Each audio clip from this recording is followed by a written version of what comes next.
বাহ, বাহ জয়, বাহ বাহ বাহ বাহ, চমৎকার! কি করছিলে তুমি? আমারই বোনের সামনে আমাকে নিয়ে নিন্দে করছিলে, বাহ! খুব ভালো ব্যাপার তো। না মানে আমি বুঝতে পারছি না, আমি বাড়ির কাজ করব, সংসার সামলাবো, তাও অনেকের অনেক অভিযোগ, অথচ তিতির তিতির গায়ে হাওয়া লাগিয়ে বাইরে বাইরে ঘুরে বেড়াবে, অফিসের কাজ করবে, তোমরা সবাই অফিসের কাজ করবে, কিন্তু আমি একদিন অফিসে এলাম, তাও আমাকে শুনতে হচ্ছে যে তোমরা আমাকে নিয়ে নিন্দে করছো।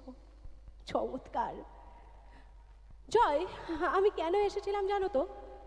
আমি না তোমার জন্য আমার হাতের বানানো খাবার নিয়ে এসেছিলাম, যাতে যাতে তোমার শরীর খারাপ না করে, তোমাকে বাইরের খাবার না খেতে হয়। কত ভালোবাসি আমি তোমাকে জয়, কিন্তু তুমি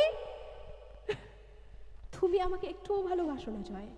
আর শুধু তুমি কেন, বাড়িতে মা বাবা কাকা পিসি কাকিমণি ঠাম্মি